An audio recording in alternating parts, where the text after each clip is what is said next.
ni madam makamulim kibar la benda bara bukadamo baba di ma ka tayle tulolo inna baba wasinti state ngoluko ikomo ngoluko. Hello and good day, and of course it is Gambian Talents TV again, and we are here currently at the Mayor's office. This is the Gambian Talents Forum where we invite political leaders, government officials, to basically talk about their policies, their mandate, and Gambia as a whole. So today we are glad that we are having our first episode here at the Mayor's office, and we are glad that he basically honored our interview. So today I hope I am going to have a very interesting discussion with the Mayor. And Mayor Bensouda, good morning, and also thank you for granting us this interview. Good morning, and thank you for coming to KMC, and thank you for having me. First off, we've actually seen Mayor Bensouda since being elected into office by the people of KM. Looking back at your time as mayor, what concrete changes can residents point today as a direct result of your leadership? Well, I think there's several over the years. Sometimes it's too many to list, but I think we've had impact across the board. When it comes to the youth, I think we've had several projects, some that have helped the youths to start businesses, some have given direct employment to the youths, a lot of support to arts and culture and sports, and recently, of course, with returnees, we have a project for them. So I think we've had a lot of impact on education as well. We've built the first and only municipal library and the biggest library in the country. To date is the busiest public reading space the country has to offer. We've built 7 parks across the municipality, which host football, basketball, gyms, you name it, playgrounds.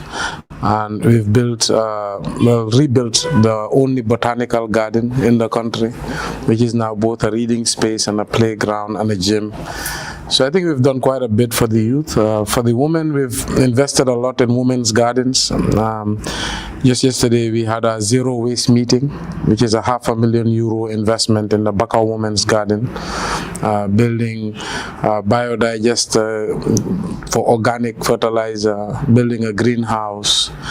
So we've done a lot as far as women's gardens are concerned. For markets, during my time, we've built 5 markets.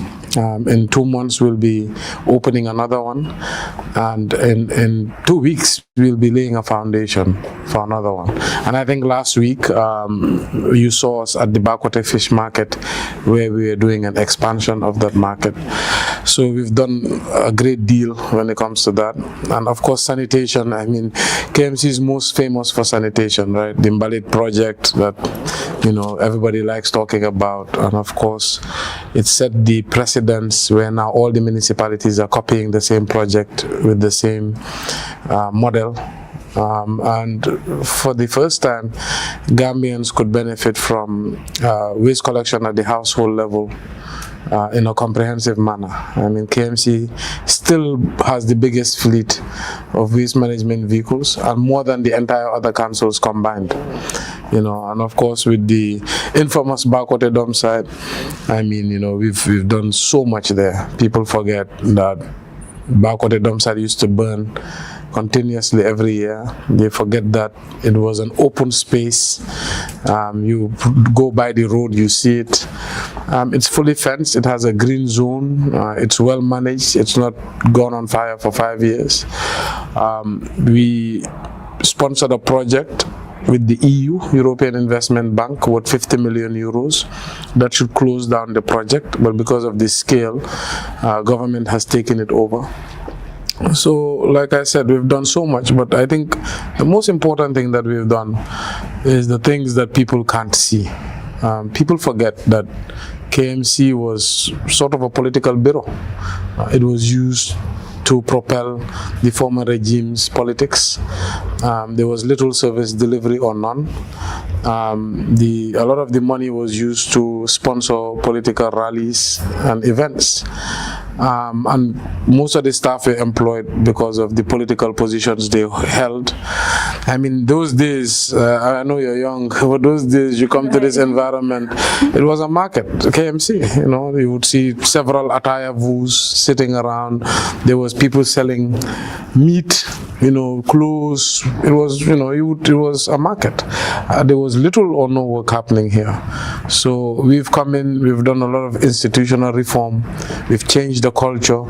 We've made sure all the things that made KMC a political bureau were gone. We've brought impartiality in hiring of people. You know, we are a performance-driven institution now. We are a service delivery institution. So I think those are the greatest by far achievements, and we've done it in a very contentious era, and that was when our party, of course, divided with the ruling party now, and there was KMC was the battleground. You know, you remember the police, the PIU was here. There was the fight of the CEO. We took government to Supreme Court twice. We won twice. We took them to High Court. They started a ministerial commission of inquiry. We went to court. We defeated them. They now started a presidential commission of inquiry, and it was all about KMC. So all that we've done in a very contentious period. And need I say that we have almost tripled the revenue base of the council. So I think we've done quite a bit. That's amazing, and congratulations, by the way. Thank you. So what promises from your mayoral campaign do you feel you have not fully achieved? Why? There's been a lot. I mean, I wouldn't call it promises. I would say these are plans or manifesto. I avoid the word promise, right? Because I always lay out my vision and my plan. And of course, there's so many areas that are not implemented. We would have loved by now to have a municipal bus service, urban public transport. That was something that we planned. We even set up the company. But because of a lot of constraints, a lot of them out of our control, we could not get it off the ground. We planned to have partnerships, which we did, but those partners never delivered. And, you know, the financial support we were expecting didn't come. So that's a disappointment. Affordable housing is another one. We were unable to secure land because government is unwilling to even give us our papers for land we own, like this building. We don't have any document to prove that we own it. So that also could not happen. Well, the reason I'm dressed this way today is we have a road network project that was launched to build 15 kilometers worth of urban roads, 6 kilometers worth of drains. We paid an advance payment to the contractor of almost 40 million. They started, and then on NRA was uncooperative. So that the drains works stopped. But the reason I'm dressed today because we actually started our first road, and I'm going to inspect it in Bakau New Town, and you're more than welcome to come take a look. I've heard that the work is going very well. So after 2 years of delays and, you know, after 2 years of interference and lack of cooperation from NRA, finally we are getting to see some progress, you know. So I wouldn't say that's undelivered. I would say we are in progress. So these are some of the things I believe. You know, we plan to build 7 markets this term through public-private partnerships. But then again, the land problem has impeded on that. So that's the challenge. Yeah. Speaking of your plan to build 15.4 kilometers of urban roads, yes, in KM. I mean, when you announced the project, it was a lot of money, I think 300 million. Yeah. And nothing has come out of it for now. Yeah. But people are concerned in KMC. Why is it still not happening, even though you've actually mentioned some of the reasons why it is not coming up? Well, Right. what can you tell the people of KM? Right. So these are some of the things that they are criticizing. yeah, unfortunately, it's politics. I think most people know the truth. The issue is we signed a contract, we laid the foundation stone in Bakau New Town.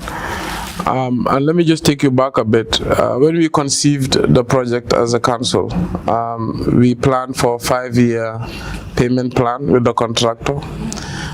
We brought in a group of stakeholders we believed were important to make the project successful.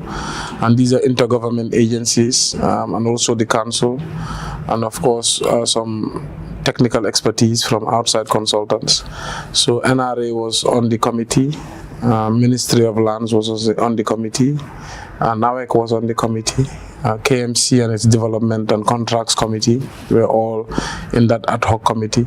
So actually these stakeholders came up with the concept. We came up with the idea, so they came up with the concept. And the concept was, how could we afford within our revenue to pay for road projects over a 5-year period? And based on that financial sort of forecast is how we came up with 15.4 kilometers worth of roads and 6 kilometers worth of drains in the Bakau area, which is a lot of colonial drains that have collapsed and are causing health issues. So when all of this was put together, they took it to tender. When you had several respondents, NRA actually recommended the contractor, who's Longian Road and Bridge Company. But of course, when we went to lay the foundation, it was, a lot of course, ambience, and it was a lot of political colors that came out.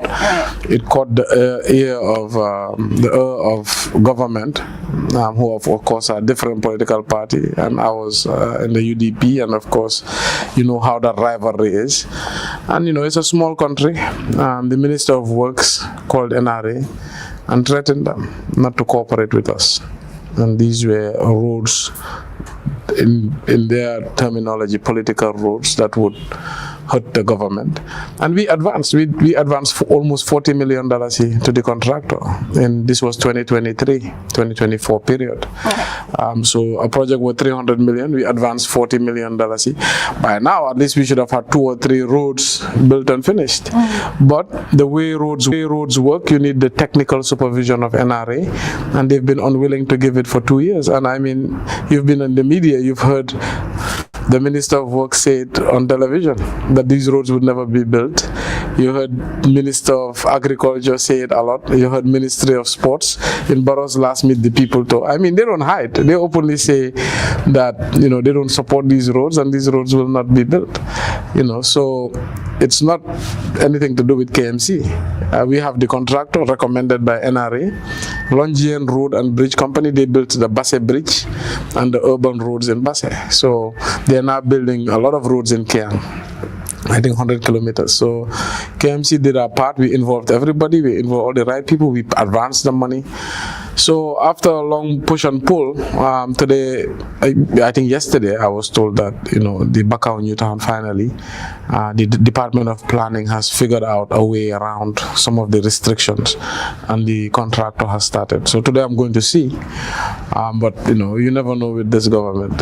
Maybe they will see mayor on the ground and they create something. Yeah. In the call of the president, when he always called his opponents to basically come to join him for development, because the president is always saying, "Kyle, join ma," I think what the president means is come join his party. I don't think he means come join the development. So I think sometimes politicians, they're in a good mood, or sometimes they want to be perceived as unifiers or people who are development oriented more than partisan. But at the end of the day, it's not about what you say, it's about the actions of your government. If the president truly meant that, it would be different. He would call the Minister of Works and say, I don't belong to the same party as KMC, but they're doing something great that no council is even attempting to do in the history of the Gambia. You see, all the roads that have been built in all urban areas are not built by councils. They were built by gum walks which is usually 90% foreign donor support through the Ministry of Finance, and 10% or less than 10% councils do their counterpart contribution. And during the Jammeh era, most of the time they don't.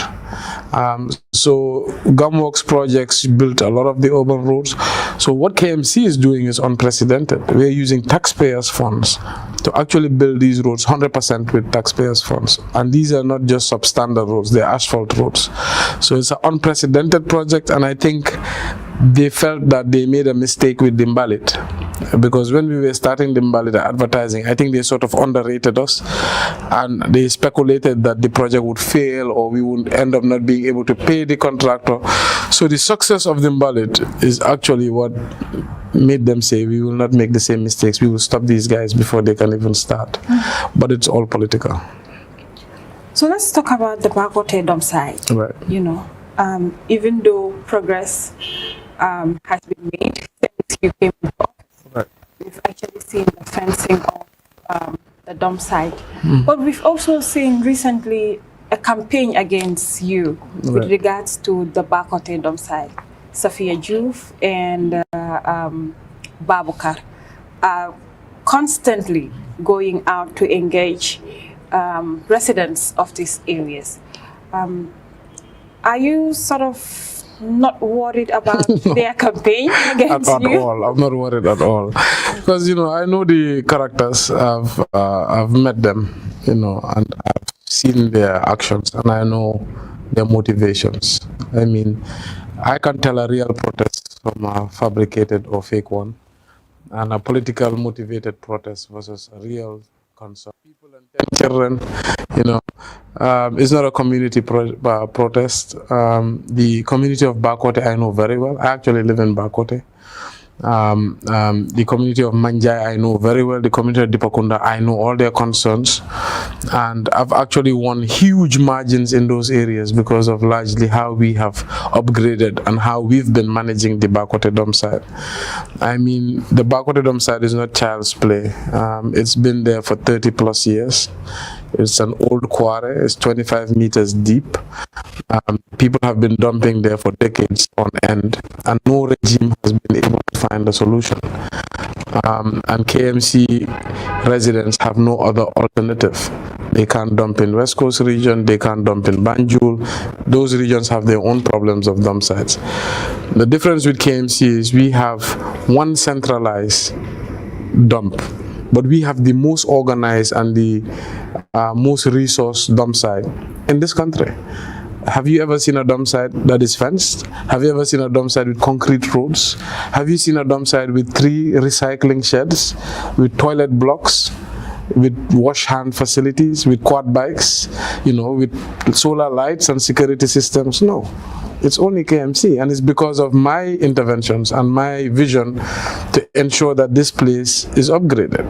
Of course, our desire is to have it closed completely, which I have said several times. In 2018, I am the first mayor to take a sitting president to a dump site. In 2018 Meet the People tour, I walked foot to foot with President Barrow to the dump site because I had specifically requested from the State House that I want President Barrow to visit the dump site. And when he came, I asked him to help us close this dump site and to relocate it. Because the scale of the problem, it can only be done by government. It's super expensive. Well, nothing has come from the government. So 2018, 2019, 2020, the dump site was still burning. We didn't know how to control it. Then we decided to fence it using council resources. You know, it's a 1.8 kilometer fence, the longest, one of the longest fences in this country. It's almost 3 meters high. You know, no, is it 5 meters? 5 meters high. You know, it's a super tall fence, completely barbed wire. So we secured the site. After we secured the site, I worked with SOS to solicit grant from the German government called the BMZ project. We got 600,000 euros, and then we built concrete roads. We created a green zone for carbon capture, a buffer in front of the dump site, and we built toilet blocks. Then we got a partnership also, so with the SOS we built a recycling shed. Then we got another partnership with the EU, and then we built a second recycling shed. Actually, now we have recycling machines that have just arrived. They are at the annex, and we'll be transporting it to the Bakote dump site very soon. So we've done a humongous amount of effort, but what people don't know is that in 2020 we secured an EU grant of 50 million euro to close the dump site and build an engineered landfill. So with that grant, the dump site will be history. We've set aside 3 million euros to close the dump site and recover it. But with the European Investment Bank, it works two ways. Half of it is a grant, half of it is a sovereign loan. So the element of a sovereign loan means government has to be involved. So I was called to a meeting, and the Ministry of Finance was basically saying KMC cannot be the promoter and leader of this project since government is taking the sovereign loan. I mean, it shouldn't matter, but I saw politics. So I told the ambassador, look, I don't care who's the promoter, I just want this problem solved. So we agreed to move the name of promoter from KMC now to the Ministry of Finance. So in 2027, if everything goes well and government manages it properly, since now is in their hands, the Bakote dump site will be closed and recovered site. And then there will be a engineered landfill in Birkama and biodigester in Banjul and KMC. So residents of Kanifing municipality continue to raise concerns over waste management, flooding, and urban congestion. Yeah. What structural or institutional barriers have limited your council to address this issue? So strange enough, Gambia is one of the few countries where urban planning, zoning, land use management is not done by councils, it's done by the central government. And without those powers, you cannot manage a city. I mean, if people want to build and they not seek permits from you, they go to the central government. You have no say on where they build and what they build and how they build. You know, if people are creating infrastructure and you have no powers on zoning, then you cannot dictate the height or where they put what. So people can build a factory next to a residential compound. People can, you know, take basically agriculture and put it in an industrial zone. So without those basic powers that cities should have, it's going to be impossible. And because of lack of those decentralized powers, over the years, the problems have compounded. So you have seen, like you've clearly and very articulately said, you know, there's a lot of flooding issues. There's a lot of problems in terms of congestion, and waste is the same. I mean, waste infrastructure, road infrastructure, all of these things are under pressure when you have poor planning and poor zoning. And it's because it's sort of been controlled by central government, and for the most part they have the responsibility but they don't exercise it. So they've allowed local alcalos, traditional leaders to just cut, you know, places and issue people. I mean, look at some of these new settlements that have come up in the recent times. There's barely a straight road. You know, it's like all the roads are winding because people are building anyhow. Right. You know, and there are dead ends, a lot of dead ends created because the people are just given compounds. And when you don't have a grid system or even proper layout of a neighborhood, how do you expect to have proper drains? How do you expect to have access for proper waste management? So all of these problems, the source is that government is not zoning and planning properly, and they're unwilling to give it to municipalities, which should be one of our functions. But we've actually seen the president bragging about, you know, his government is basically providing infrastructural development to Gambians across the country. Yeah, so, you know, the president is, I think he likes the physical things, but he has to understand that it's the non-physical, it's the soft things that have to be in place before the physical things can be in order. You know, it's just like when you're building, you know, you need a plan. You need a layout of what you want to build, an architectural design. I mean, look, if you are building by the sea, the architecture is different from when you're building inside town. The materials you use are different because you have to use anti-corrosive material because of the salt water. When you are planning your house, you look at airflow, you look at water flow when it rains, for drains, etc. It's no different from a city, So the president is like any politician, or most politicians. What they call political expediency. They're very eager to show the people physical things as proof of how hard they've worked, forgetting that is the soft things that have to come first, and that's the hard work. So you look at an issue like education. If you don't invest in education and you're busy trying to invest in factories, how will you have people to work in those factories? Because you need that education to be able to run that factory or to be able to run that enterprise. And then what will end up happening? Foreigners will take the work. So just like developing a city, one should look at the drainage, one should look at the congestion, should look at mobility, should look at efficiency, should look at community. So there's a lot of thinking and planning that goes before you actually build. So what has happened today is with the OIC, a lot of urban roads are built, true. But what happens when it rains? Every community is flooded. Go to Igbo Town. People don't appreciate the roads, because now every 4 months their houses are filled with water. Yesterday I passed a road in Nema. The road level was higher than the entire community. And that's a community that's already suffering from flooding. So there's a lot of push for infrastructure, yes, which is fine, but what should come before the infrastructure? That's what's largely missing, and that is the blueprint, the architectural design, the planning, and the thought process behind building a community. I've heard very funny comments. I think yesterday he was at Burfoot and he said it looked like Dubai. I think maybe if most of the people went to Dubai, he wouldn't say it, but it's one of those things. It's just political. So how will you respond to critics who says your council has been more political development under your watch now? Now that no, I think they just actually intend to run for presidency. Well, I'm a politician, so politicians, we do politics, and that's our job. That's why we are called politicians.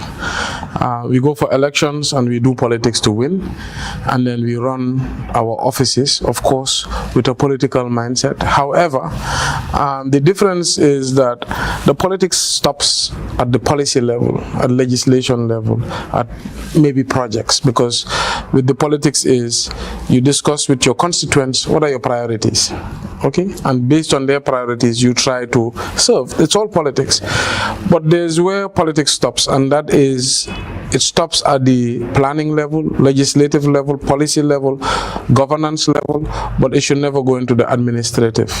Right, so we have had a clear distinction. I mean, those who know KMC very well knows that people are just saying what they're saying. I mean, they're just creating political speech. But we have made it very clear. We don't hire people on political grounds. We don't fire people based on political grounds. We don't even investigate what political party our administrators belong to.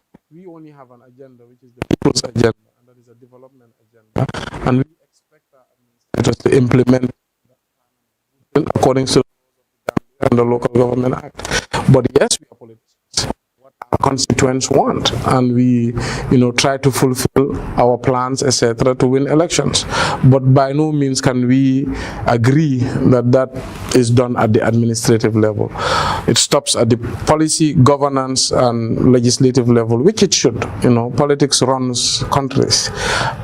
So, in terms of what has been happening in other councils, I think hands down, I think people will disagree, opponents, because I'm here, but I think once I'm gone, I think once the one legacy everybody will say is KMC is the trendsetter in modern local governance. KMC has pioneered how councils are run today, and actually to a certain degree has awoken people as to what councils are capable of.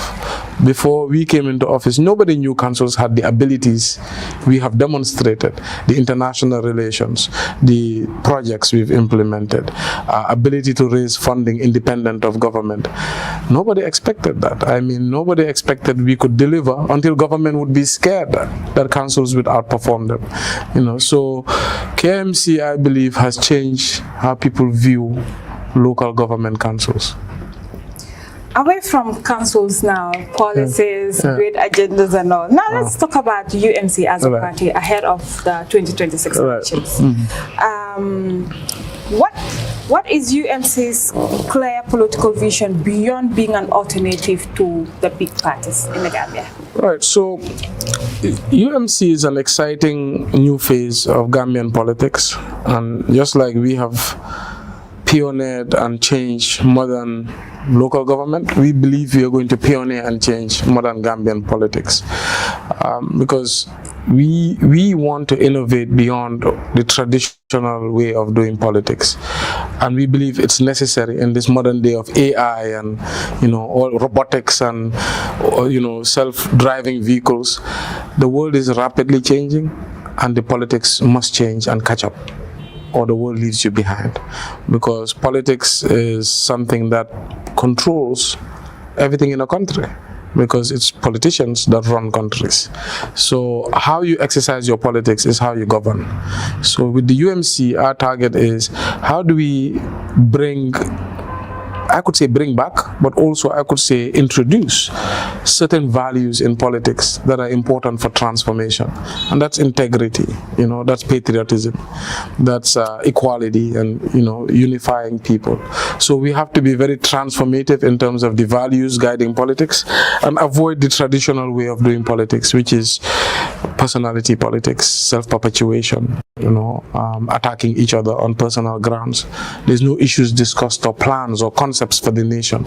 We want to introduce a competition of ideas and programs, and based on that is we want to use new media, we want to use innovative approaches, we want to energize the youth and the women, who we believe are more dynamic, so in terms of specific policies, specific principles and our model, we are basically creating that as we speak. So we are brand new.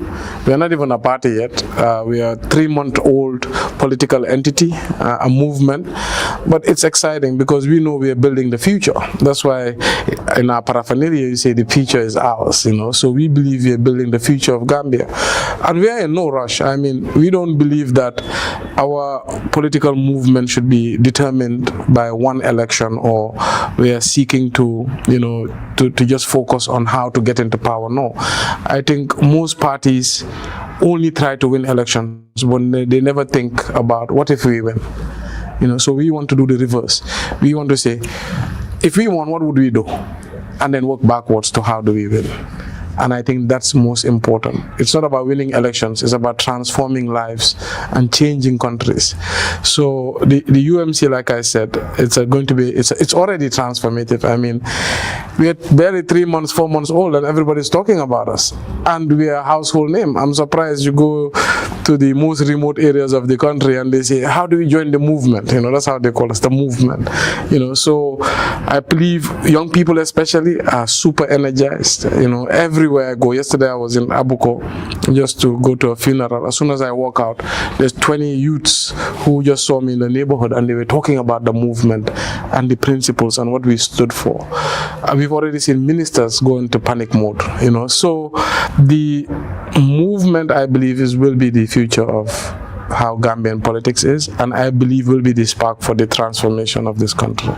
So with many Gambians skeptical about new political movements, what gaps in the recent political landscape does the UMC seek to fill that existing parties have failed to address? I think the biggest gap by far is the disenfranchised youth. I think youth feel like parties only come to them when elections are around, and after elections are gone, they are neglected. because they're the majority. I mean, Gambia now, I think the latest figure was 65% were below the age of 40, so that's a huge number, so that means maybe 50 to 60% of voters are below the age of 40, so youth are by far the biggest voting bloc, and they're the future. I mean, next 40 years, people who are 20, 30 will be running the country, right? So it's very important that one, pay attention to them. And if you see the revolutions happening all over the world is youth driven, because they're hungry for change. And what social media has done is youths have now realized that they don't have to live in poverty, that they don't have to be unemployed, that they don't have to wait to be leaders, or they don't have to wait to have businesses, or to be in control of their destiny, because they see other youths across the world thriving. So that pressure has become an added pressure for any ruling government, and that's why we see in the past year or two a lot of incumbents have fallen in elections, because they have not paid attention to the aspiration of the youth. So by far the biggest opportunity. The next biggest opportunity, of course, is women. I mean, the world has changed. Women have come a long way, and women are in the lead now, and they are also the majority. Women, there are more women being born than men. Men are dying faster, and men are emigrating way more. So in Gambia's population today, I think 56% are women, so women, especially young girls, I think is a huge opportunity, because there's a lot of untapped potential there. There's a lot of a lack of concentration by politicians, and they are seen as a utility instead of partners.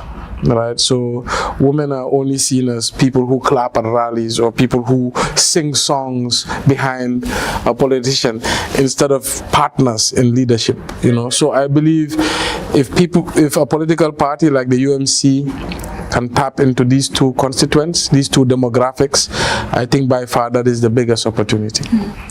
With more than 22 registered political parties competing for national leadership, what distinguishes you from other opposition leaders, and why should Gambians trust you for the presidency? The top of. Well, I'm not there yet where, we have said I am running. We're not there yet. Certainly I have the desire. I'm not going to lie or, try to create skepticism. The desire is there, but we're not yet there as a political party to the point of choosing leadership. Certainly I would vie for it, but we want it to be legitimate. We want it to be a democratic process, and we want to invite diverse views. But at that point in time, I think I would roll out what the manifesto is, and I would also talk about more specific details as to what proposals and ideas I would bring to the table if I were there as the head of state. But I think it's too early, it's premature. In terms of the trust, I think, with politics, most people by now, I think, know me to a certain degree. I wouldn't say very, very well, because I do not keep talking on the media. I believe in actions more than anything.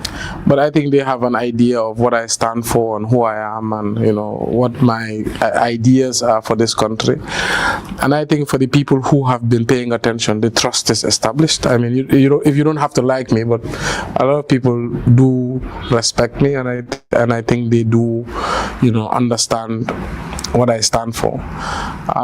But like I said, more important than the personality is the ideas and the track record. I do have the track record. I've been in a commission of inquiry, that was set up basically for me. And with all the narratives and all the political talk over 2 years, nothing has been found as to what I have done wrong as an individual. And, the issue is KMC is the most scrutinized public institution under my watch over the past decade. We've been through 2 investigations, a special audit, We've been audited by FPAC for 5 years and the National Audit Office. We've been taken through a Ministerial Commission of Inquiry, Presidential Commission of Inquiry. We've gone to with the government to Supreme Court twice, High Court twice. So I think we are the most scrutinized political entity, and I am the most scrutinized political leader. This is all under my watch, and I have sat in front of investigators many times, government investigators through the inspection unit sent by the local government ministry and Ministry of Finance. They investigated me personally, and of course with the Commission of Inquiry. So I think I'm grateful for all of these things because it was tough, but these are the things also that validate you. I mean, all these rumors that were spread, and at the end of the day, nobody can point to anything. I think, alhamdulillah. So what is important is now, with the UMC, is getting to where we need to be to put our plans across. So does the UMC plan to contest the 2026 presidential election solo, or you're open for alliances and coalition? Yeah, so I mean, nobody can say what we are going to do, but certainly we are open for alliances. I think partnerships are important in everything in life. Even the UDP? Well, I wouldn't rule anybody out. I mean, some partnerships will definitely be more difficult and complicated, but I wouldn't rule any single party out. Don't you think they're a good partner in terms of going in? I don't like as one of the biggest, in fact, the biggest opposition. Well, I don't like speaking about specific parties. I wouldn't speak about the UDP or NPP. And remember, I am not an individual. I am a member of a platform with other members. I think any potential for partnerships would be brought to the table and would be discussed extensively, pros and cons. And I think more importantly, I don't believe in partnerships just to remove a leader or change a government. I believe in partnerships that would change a country. So we've seen a coalition where it's just to remove Yahya Jammeh, and as soon as he's removed, don't get me wrong, I supported that coalition, and I think still I would do it again. But after that, what happened? It broke apart, because it was not an alignment of principles, it was not an alignment of values or interests. It was an uneasy partnership just to remove one person, and after that it collapsed. But I think where we are, it was necessary then, but now where we are in Gambian politics, I don't think we should just form partnerships just to remove Barrow. I think we should form partnerships to change this country for the better. We should also align on principles and values. I mean, you could have big parties who approach you or who you approach, but then you don't align on values or principles. It's going to be short-lived. If you reach your goal, you're going to collapse right after the election. So there's no point in that. So I would certainly say the UMC is ready to contest alone, and we are ready to partner either way. Isn't this scary, going in for the presidency solo, and at the end of the day? Not at all. I have no fear when it comes to politics. So I think one of my strengths as a politician is I don't need politics for my welfare. So it's like you asking a volunteer, are you scared to volunteer? No, it's free. I'm giving my time. I'm not getting anything for it, right? So I believe in the concept of the servant leader. Where you have to know that you're doing it to serve others. You have to do it for the public good. And you certainly should not do it for your own self-interest or, self-ambition. My self-interest in politics is actually legacy, I would really love to have a great legacy when I leave this earth and to be remembered for positive things, So I think because of that, I am one who never fears politics. I did not fear my first term, running as the youngest mayor at 29. I did not fear my second term, running against a minister and an incumbent president who wanted to see you out.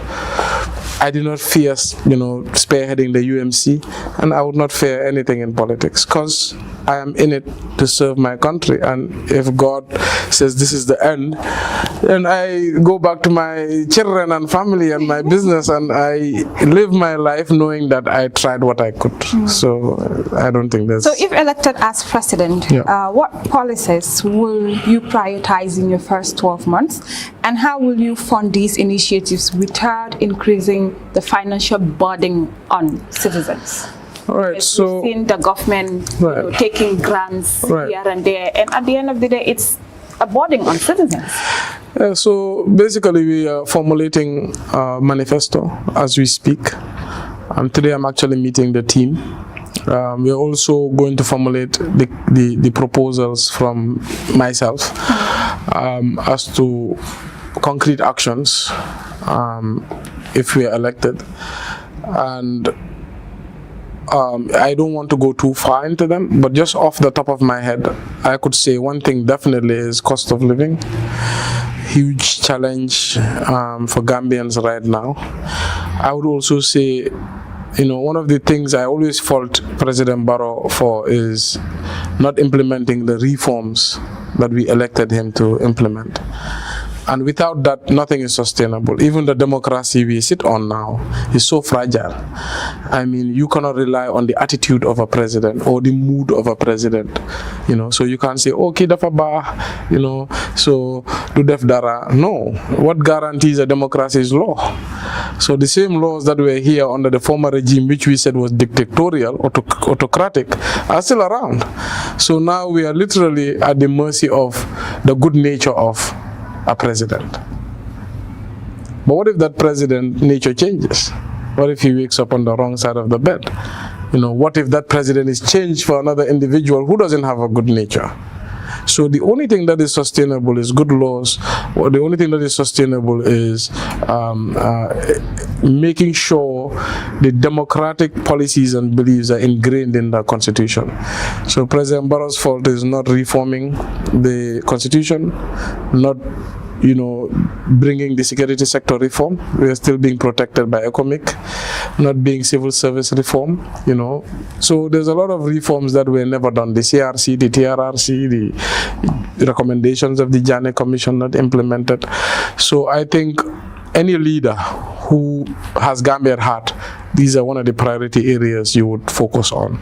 And like I said, these are the soft things and the hard things and the things that are not visible that must be done to ensure Gambia's foundation is on a sound footing. And lastly, for UMC, is strong criticism from both the incumbent government and your former political party. To what extent do these attacks reflect political rivalry versus legitimate concerns, and what do you reveal about the state of the political tolerance in the country? We've seen Ahmad Ba during the Sukuta rally say, you guys are a threat to the incumbent. And we've actually seen some of your party members on a daily basis, Yeah, so I feel like, it just makes me more committed and actually more proud that we are on the right footing. Because I don't understand how can a 3-month-old political platform that is not even registered be the most talked about entity in the country. So it just reaffirms that we are on the right footing. We have not come to follow anybody. We have not come to be quiet. We have come to disrupt the political landscape and for the better. If you want to compete the UMC now, you'll have to compete on ideas. You'll have to compete on, plans you have for the youth, plan you have for women of the Gambia, plan you have for the vision and future of the Gambia. So we have not come to do the standard politics of standing on a platform. Barrow says one thing, I say another thing. We are not that type of platform. What we've really come to do is to disrupt how politics is done. We've come to innovate. We've come to change the status quo. So I think a lot of the reactions is a knee-jerk reaction out of fear. A lot of them see us as here to spoil the party. And we are here to spoil the party. I mean, we are really here to change the status quo. And they know, anybody who's watched my career over the years, they know I'm strategic. They know I'm not emotional about politics. I'm very deliberate about what I want to see, and I'm ready to fight till the end. So it's not about one election. As soon as we are done, I tell my people, the day we stand on a platform to announce our victory or concession, I don't know, God knows, in the same breath, we are going to announce our preparation for local government and parliamentary elections. I mean, the journey is just starting, So we are preparing ourselves to be the party of the future, to really change this country for the better. And the legacy we would like to leave is a transformed Gambia. One that doesn't depend on strong men, one that depends on strong institutions. So you are from a party where you were actually loved, you were actually respected. Right. All of a sudden, you left. Right. A lot of people claim you betrayed the party, you betrayed the trust. Right. What do you have to say to those people? Well, I don't have anything to say, So I always tell my people, let's forget about, the UDP. That's the past. We're looking to the future. I mean, political parties come and go. What's important is our country. Personal disputes, you did this, you said this. What's the end goal for that? Because at the end of the day, people are never going to agree. Somebody who is not in your party is not going to agree with you. They're going to go with their narratives. So what's most important is, let's talk about the issues that are facing Gambia and Gambians. Before the UDP, there was other parties. Some have died, some have continued. And certainly, after the parties now, there will be new parties that will emerge. Parties are not religion. It's not the country. The country is above all. So what's important is, let's focus on what's hurting Gambians. I don't think a mother in Tangier Market is concerned about politicians and their squabbles. She wants to know what the price of fish is. She wants to know how to feed her children that day. She wants to know the health support she would have if she goes to the clinic, the quality of education that she'll get for her children. So I said, let's forget about these partisan narratives. Let's focus on, the country. As far as nobody said we betrayed Gambia, then that's fine. On President Barrow's government, corruption, insecurity, and declining living standards remains major national concerns for many.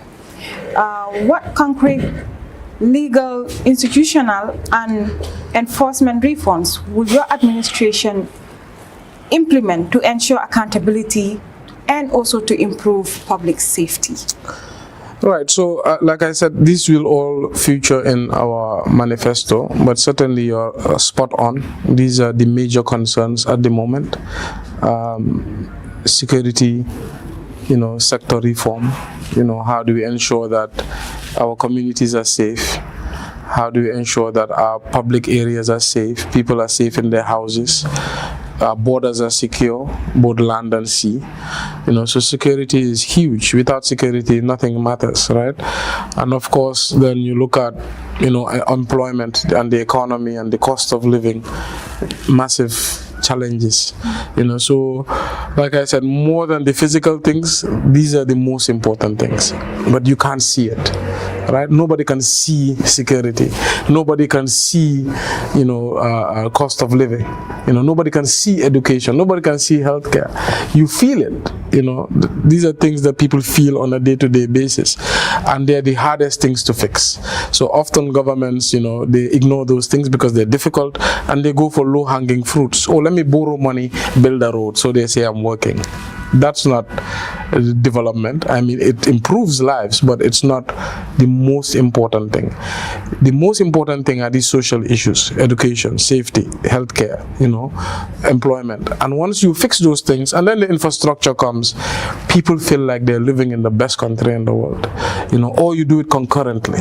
But what we see in Gambia now, the Human Development Index is still very poor, still amongst the worst in the world. And then there's a lot of borrowing to build infrastructure. I would rather they borrow and build these things, make sure every Gambian youth is well educated, make sure healthcare is top notch, make sure there's a lot of foreign direct investment to create employment opportunities. These are the priority areas, how the human being, the Gambian, can advance, can have a quality of life. And guess what? Once the Gambian has a quality of life, guess what? Their income increases. The income increases, they pay more taxes. So you will have money to build the infrastructure, but every politician feels like, maybe I have 10 years, I don't even think Barrow believes he can get 15 years. One thing he knew he has 10 years, but how do I keep popular? How do I keep in office? Let me do things that people can say I'm working. So just like what happened to Senegal, and Usman Sonko is complaining every day. Macky took a lot of loans, some he even hid, just to expediency, to have infrastructure, to prove to people that he's working. A lot of white elephant projects, building trains, that go nowhere or that are not full to capacity, that are not busy, building a lot of infrastructure that makes no sense. So basically, our policy, when it comes to our manifesto and our approach, would be driven by the human development. That is something we would prioritize as very high as to what we will focus on.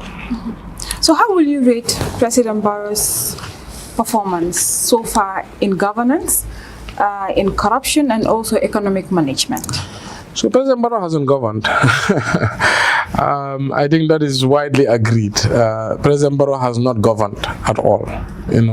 So President Barrow only boasts that, since I came, I have not been a dictator.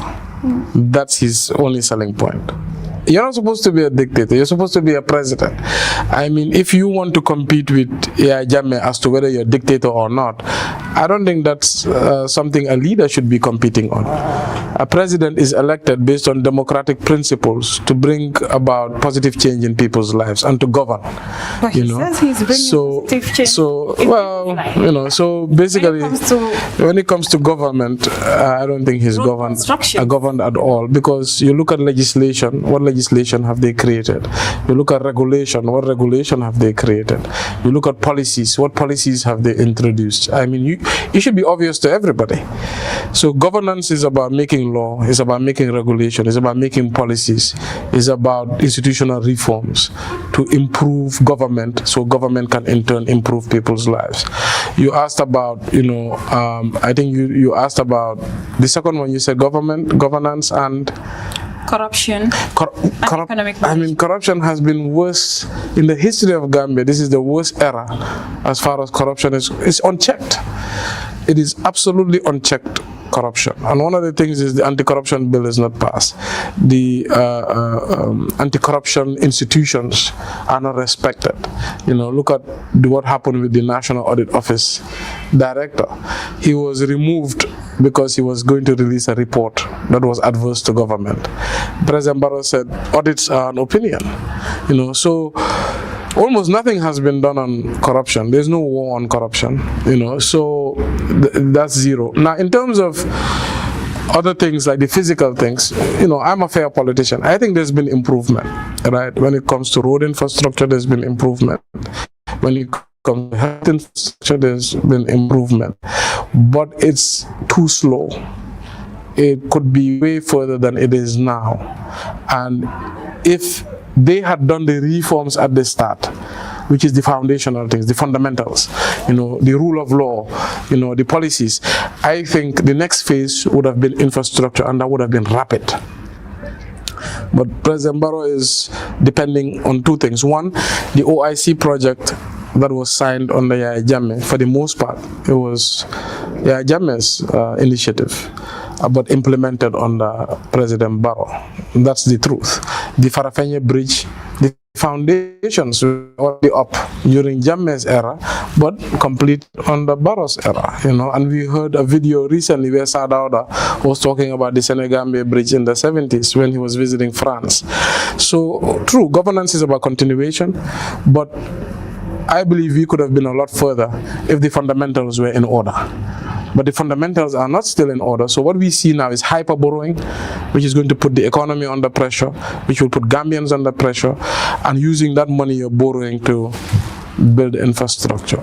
But as far as those fundamentals are not in place, Gambia's development and prospects will be retarded.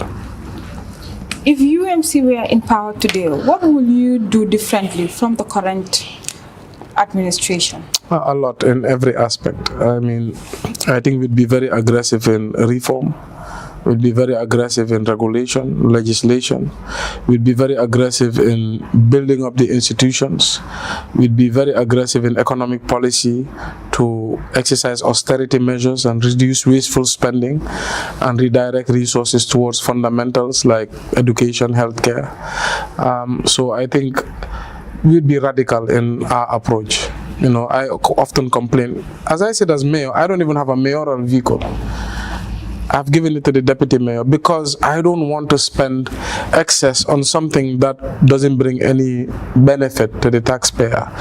You know, when I started like this, and I was given a vehicle, but just last year, I returned it. I said, this is my last year of office.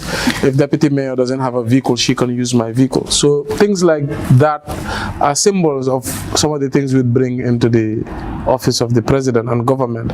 Why does every minister need 3 vehicles or, you know, worth $12 million each? Why? It makes no sense.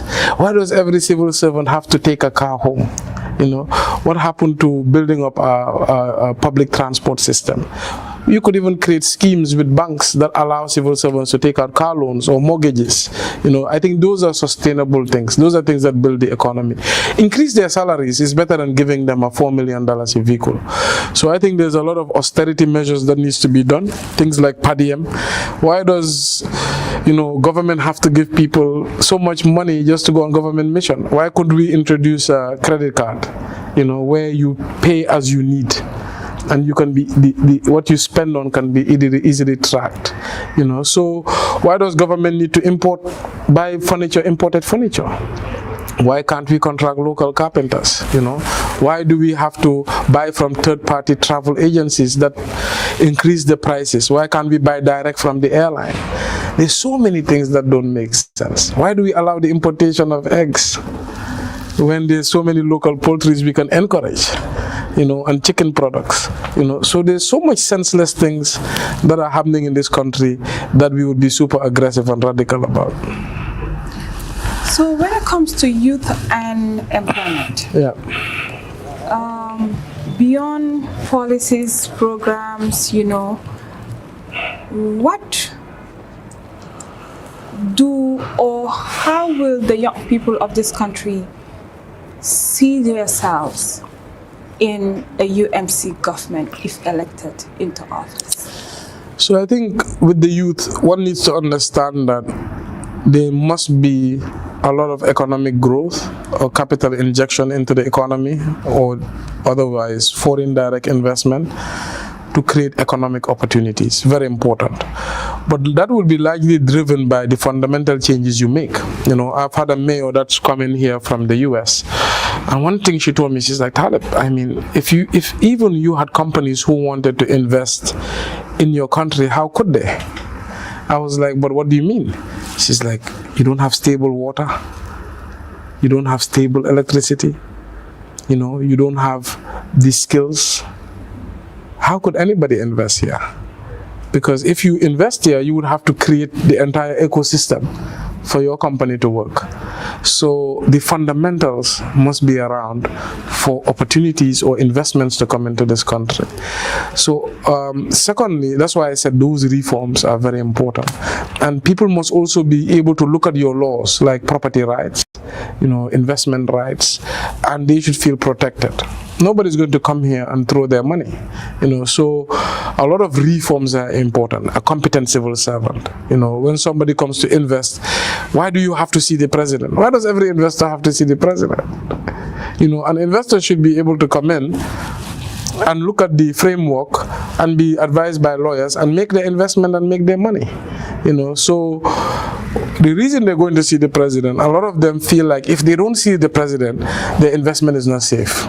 And that is one of the signs of a country that doesn't have its fundamentals correctly. So like I said, we must create the right environment for investments to come in, for jobs to be created. Another thing also that is very important is the capacity of the youth. So we need to invest a lot in education and apprenticeships. And those must go hand in hand.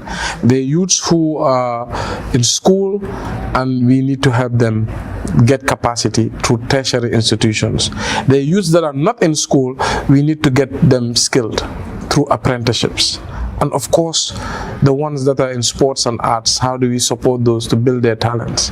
So I think it's a multi-pronged approach, but it has to be deliberate and it has to start with the reforms. So, few weeks ago, the country was mourning a loss of so many young lives at sea. Right. It's heartbreaking that a lot of young people are basically going out in search of greener pastures. Oh, how does this reflect this government in terms of creating job opportunities for young people, as young people constitute over 60% of the country's population, which is huge? So, you asked a lot of questions about the performance of this government and if what they say as far as their achievements in economic development and infrastructure are correct. And you've just answered the question again. Just look at the back way as a symptom of what the people are actually feeling. I mean, if you're doing economic development, if you're improving people's lives, it's not about statistics on paper. It's about the day-to-day individual. And the back way is a symptom what the day-to-day individual is facing. So if Gambia was so great, how come everybody wants to leave? People who go on legitimate visas, a large percentage never come back. They stay illegally. People who can't get access to visas, they take the back way. So we even have, one person, I think last year, one staff, we legitimately took to a country to help them get exposure, and they absconded. And that's a staff who's with a managerial position. So basically, you've just come back full circle. The youths that lost their lives before the New Year's, I think 190 plus youth, going the back way. The many youths who've attempted since, I got a call recently, in just Tangier landing site alone, the immigration office has almost 1,000 youth under detention. So, and people are dying, and they know people are dying, and they're still going to sea. And when you ask them, they say, I would rather risk my life than stay in this country. So then how is your country great? So I think these are some of the things that, government should always look at as symptoms of a sick patient. And Gambia is a very sick patient. And you ask yourself, why are these youths sacrificing so much and risking so much? Well, just go into our communities. Go into our community today. Today is what, Tuesday, right? It's 9:33. Every person who has a job should be at work. Every person who's productive should be at their atelier or their metal works or in their mechanic shop or at school. But go into Dipakunda, go into London Corner right now, go into Abuko and see how many youths are sitting in VUs. Youths who are working age or school age, sitting in VUs, just sitting, doing nothing. Frustrated, ashamed, feeling like they are not worth anything, feeling like their communities and their families look down on them because they cannot provide. And then they look at the neighbor next to them, whose son went back away and is in Italy, and is able to send them 10,000 or 15,000 every month. And that frustration compounds, and at some point, something breaks, and they're like, you know what, I would rather die than sit here. Because you're here, you're turning 25, jobless, uneducated, don't have a wife, cannot afford a home or family. You feel like you're losing your life. So they say, I'm already dead. So it's better for me to risk it with the chance of changing my life than to sit here just frustrated. So, the mindset of the youth right now is so troubling. and it's because they've been ignored. This backway thing is not a new thing. It's been going on for what, 20, 30, 40 years, the time of the Bakau bumpsters. You know, then it was very organized because you become a bumpster, you find a white person who likes you, and then you sort of marry and try to get out to Europe. That was the way it started. And then when that wasn't successful anymore, it's now, okay, let's go by sea, let's go through Spain, or let's go by land through Niger and go to Italy, Libya, you know. So I think it's so bad, it's so terrible. So I'm the first politician, I think, who has come out, speak on it, and even try to act on it. We got a grant recently called the MMC grant, Mayor's Migration Council. I applied to join that council, and then I applied for a grant, and I got it. It was $500,000 to help returnees reintegrate. Because one thing I've seen is the ones that come back, the entire time staying here is how do they go back. That's the entire time spending here. So our goal is how do we create a pilot project to help them reintegrate. But now that we're going for the national level, certainly our plan would be very, very strong interventions, very, very deliberate programs and projects on how to get our youths educated, or through apprenticeships or through tertiary institutions, and how do we get them going economically so they can want to live and grow up in the Gambia. And even when they travel, let them travel on legitimate basis. So I think this is the most troubling thing right now for this country, you know. So on Bakar Baji's claim, recently, he said that if he contests against you again, he will win because you are no longer with UDP. How do you respond to that statement? You know, somebody. Seems like you are not popular. It's because of UDP that you are popular. You know, somebody said this to me, and I laughed. You know, I said I didn't even read it. I don't follow a lot of the news, but I mean, there's so many nonsensical things in that statement. Number one, he stood as an independent in, when was it? 2018. He stood as an independent. Yes, I stood under UDP, and I had 29,000 votes, and he had 5,000 votes. Then he said, the president is backing him.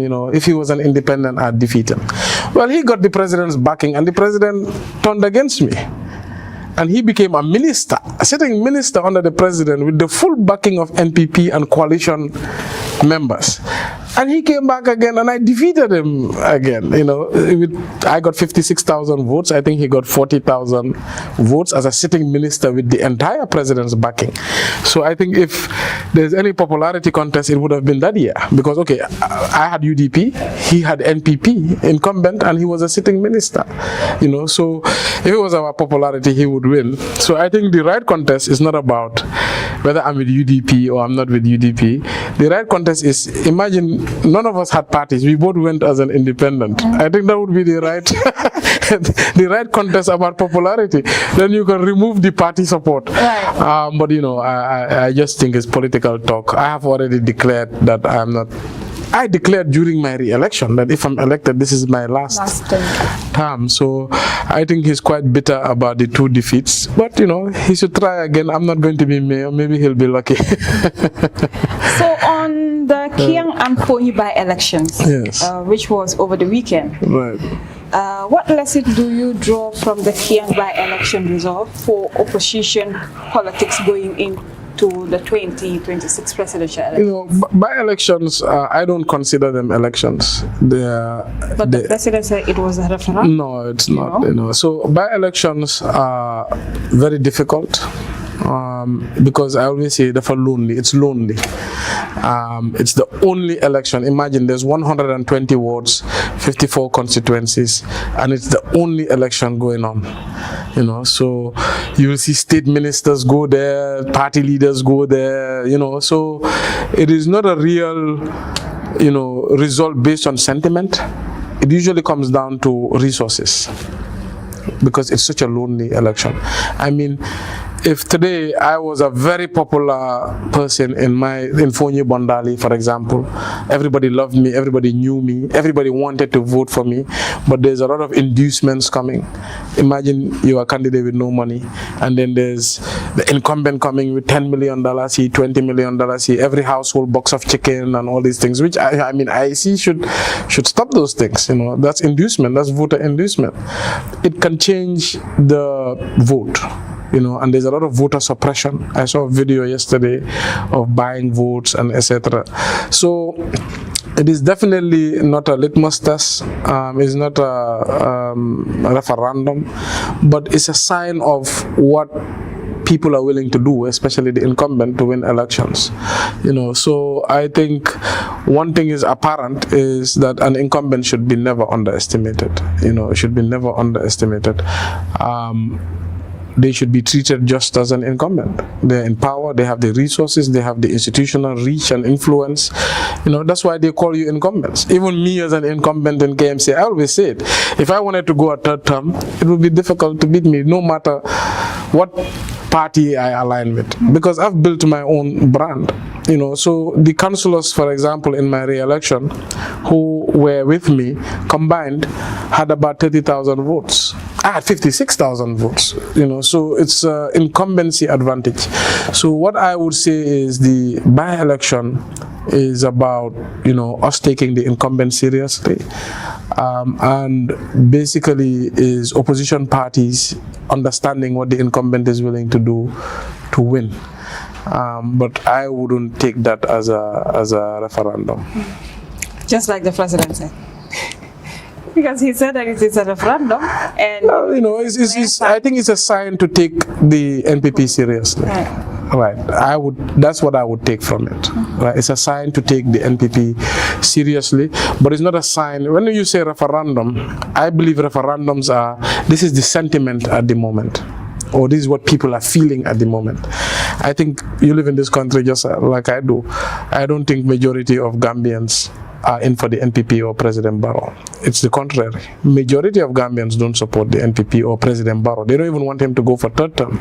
But what is happening is, when they say, for example, majority don't want President Barrow to continue, but who does the majority want to lead? And this is where opposition division comes in. So when you have the opposition divide the anti-government vote, then with a simple majority system, that gives the incumbent an advantage. Right? But the public sentiment now is majority of Gambians are not in for the government. That is a fact.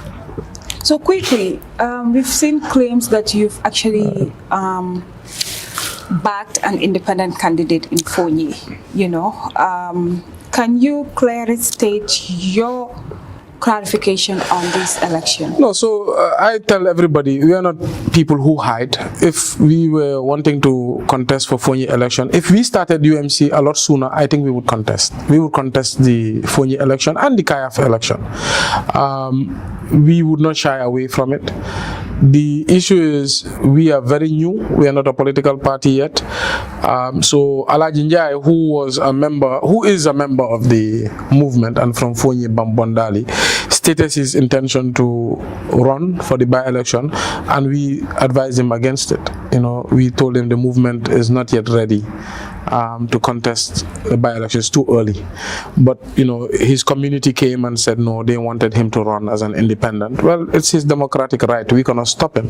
So all we can do is wish him luck. But we certainly did not put up a candidate, and we certainly did not back him. We did not back any candidate because it's too early for us. We are in our setting up stage, but he did very well. I was surprised, I think he did very well, because you look at the NPP, overly resourced. Basically the minister lived there. He didn't go to work for that entire election period. The Noto Alliance, that's their home base. And they came down and they campaigned aggressively. So Alaji, nobody even heard his name during the campaign. He did not have a vehicle. He did not have money. He did not have, So I was surprised that he did very well. And I could see why his community wanted him to run. But that also reaffirms my statement that That shows that Alaji was popular, but because he didn't have the most money or the most resources, he could not win. But I'm sure if somebody like him stood in a local government election where it's across the board, he could have a good chance of winning. Because by elections, like I said, it's about resources. So what is between you and Sabali? You know? There's nothing between me and Sabali. But we're always saying Sabali going ahead. You see, I have many fans, you know, so I think he's one of my fans. Yeah. So I don't know. I think there's many things that maybe people find interesting about me because I'm young. I don't know. I'm the youngest ever sitting mayor, politician, and I maybe some people feel like I'm going too fast. I'm rising too fast, you know. I mean, you know, I've seen other people, you know, they feel like, oh, somebody like me should not be in politics because they believe that I'm comfortable, or he already has money. Why is he coming into politics? Those who view politics as a ladder, as a social ladder, you know. So I think for many reasons, you know, they're just people who just hate my presence in politics and they can't help it. But you know, I don't care. I'm not doing it for anybody. I'm doing it for my country. So it's people like you who tell me, oh, do you know this person has said this? I don't even know what they say, you know, so I don't care and I don't follow it. My tunnel vision is opportunity cost. I have left so many opportunities to be in politics, so I might as well concentrate and do it very well. So finally, what should Gambians expect from Talib as a person, but UMC as an emerging political party in the country? No, like I said, we are here to disrupt. We're here to make positive change. We're here to disrupt the landscape. We are here to seize the future. So expect the unexpected. So that is it from us. Thank you very much for joining us, and thank you, Mayor, for granting us this interview. And I hope this will not be the last. Certainly not, certainly not. So thank you very much, guys. Until we come here in your way next week, have a pleasant day. Bye-bye.